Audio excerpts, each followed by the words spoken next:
everyone, so right now you might be feeling a little bit sore or a lot sore. So today I'm going to show you some stretches you can do at home.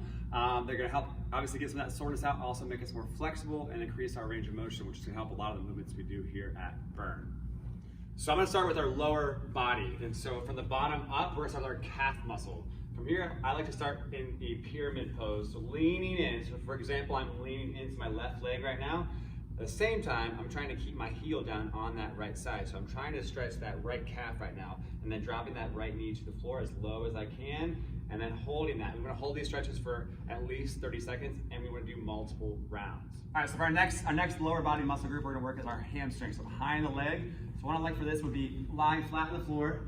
My opposite leg stays down on the floor, and then I'm gonna loop that band, or a large towel works great here as well, and then bring that leg up as straight as you can, and pulling it to your chest. If you do not have either option, you can also just pull back with those hands behind your knee.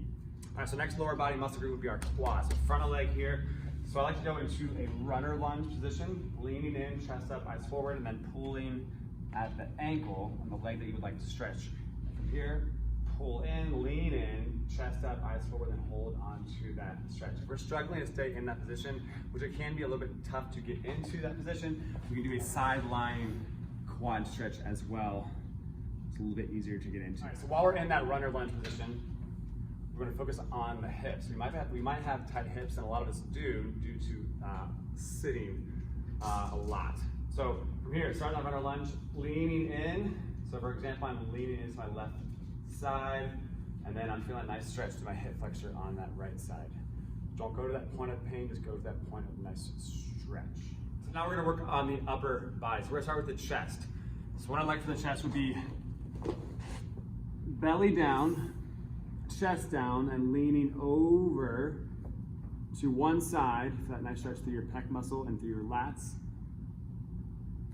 If that position is difficult to get into, go ahead and just use a wall or a column. Do the same mechanics, leaning into that wall or column to feel that same stretch. While we're working on the chest, you might be feeling sore in the core as well. So the cobra movement is a nice stretch for our core, also through our shoulders and our chest. So leaning, dropping the hips down to the floor as low as we can while maintaining the chest up, eyes forward. And you also do that through your lower back. Simple shoulder stretch you can do. I'm sure you guys have seen this one before. Taking that arm across, hugging that arm, pulling in, bring out as much tension as we can. And then while I'm here, I also like to do our tricep stretch. Bring that arm up and over, pull at the elbow, bringing that hand down behind your back as far as we can. Last two stretches we're gonna work on would be our lower back. So cat-cow, you might have done this in yoga class in the past. Start on all fours. From here, we're gonna drop the belly down. Let the spine follow. This would be our cow position. Then we bring our eyes forward, tilting at the hips, and then we're gonna move into our cat position. So we're gonna arch the back, bringing that belly button to the spine, head comes down, shoulders are also elevating. So we're gonna cycle back and forth, slow motion, 10 to 20 cycles there. Last lower back stretch would be a trunk rotation. So starting in a dead bug position, knees together, opposite way with the arms, opposite way with the legs. Dropping down, holding that stretch. If you don't make contact with the floor, that's okay. Just go down as far as you can. All right, so I hope that helps kind of give you guys some ideas on some stretches you can do here at the gym or at home, kind of while you're winding down for the evening, and it help us get more mobile, flexible, and to increase our range of motion to make us better here at the gym.